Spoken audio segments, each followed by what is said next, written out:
Hello dear students, welcome back to our channel science meter 10th। कैसे हैं आप सभी। तो फाइनली अब मैं सेक्शन ए भी कवर करने जा रहा हूँ इस वीडियो के अंदर, तो जल्दी से स्टार्ट करते हैं।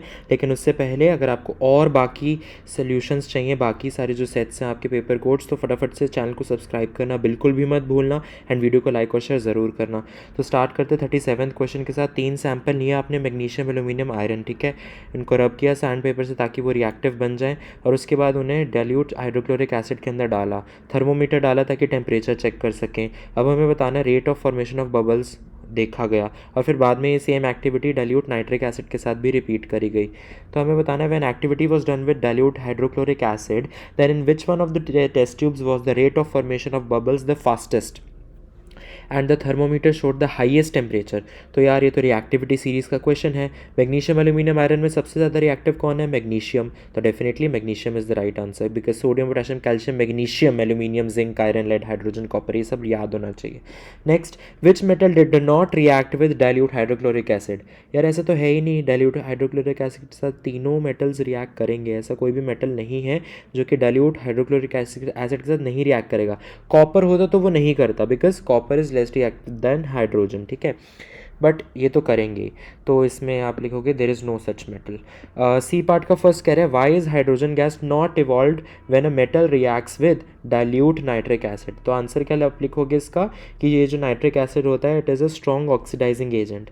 जब H2 प्रोड्यूस होती है, it oxidizes it to water, ठीक है, and itself it gets reduce to some nitrogen oxides, जैसे कि NO हो गया, N2O हो गया, NO2 हो गया, ठीक है, कोई भी बन सकता है। तो ऐसे रीज़न आपको बताना पड़ेगा। Name the ultimate products formed in the reaction, तो ये तो हमने बता ही दिया कि इस वजह से ये बन सकता है। उसके बाद इसी में और है, name the type of reaction on the basis of which reactivity of metals is decided. So answer is displacement reaction. You have two metals X and Y, how would you decide which is more reactive than the other. यार तुम एक metal को दूसरे के salt solution में डालो, अगर इसने इसको डिस्प्लेस कर दिया इसके सॉल्ट सोल्यूशन से, यानी X is reactive than Y। अगर नहीं कर पाए इसका मतलब Y is reactive than X।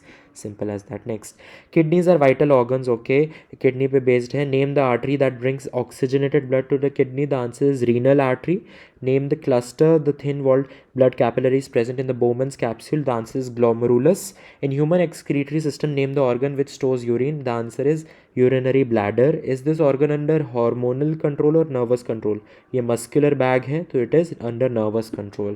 List two major steps involved in the formation of urine and state in brief their functions.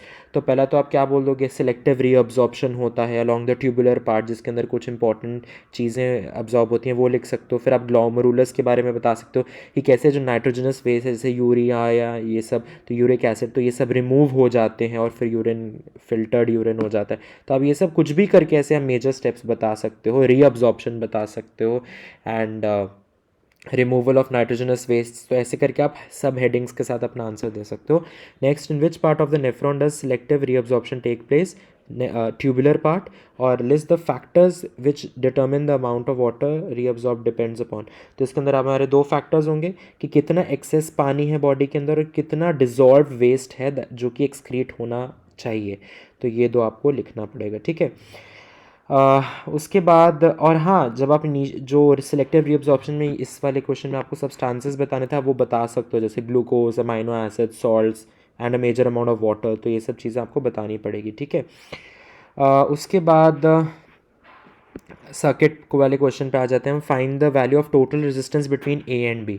ये सारे सीरीज़ में इनको ऐड कर दीजिए आप। 6 + 4 10, 10 + 16 26 ohms. Find the resistance between the point B and C. ये दोनों आपस में पैरेलल में है, तो 1/8 + 1/8 का होल रेसिप्रोकल, तो 4 आ जाएगा। Next, calculate the current drawn from the battery when the key is closed. तो ये 4 है, ये 26 था, टोटल सीरीज़ में कितना हो गया? 30। So V equal to I R, तो आई कितना हो गया? V/R, यानी 6/30। 6/30 इज 1/5 विच इज़ 0.2 एम्पियर्स, ठीक है।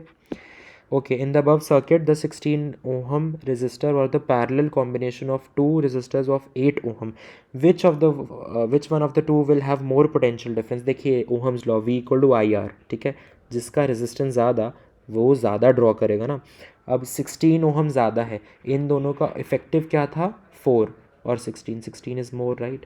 सो definitely it will draw more potential difference, ठीक है। V equal to I R. And you can justify using Ohm's law. So I hopes आपको समझ में आया होगा। कोई भी डाउट है आप कमेंट सेक्शन में पूछ सकते हो। विद दिस हमने पूरा कंप्लीट कर दिया है। ये सारे ही आपके लिए सभी का कॉमन है। ये 33/4/1, 33/4/2, 33/4/3 सभी की आई थिंक ये कॉमन है, सेक्शन डी, सी और ई। बस अरेंजमेंट ऊपर नीचे है। सारे solutions have provided. All the very best and all the best for your next board exam. या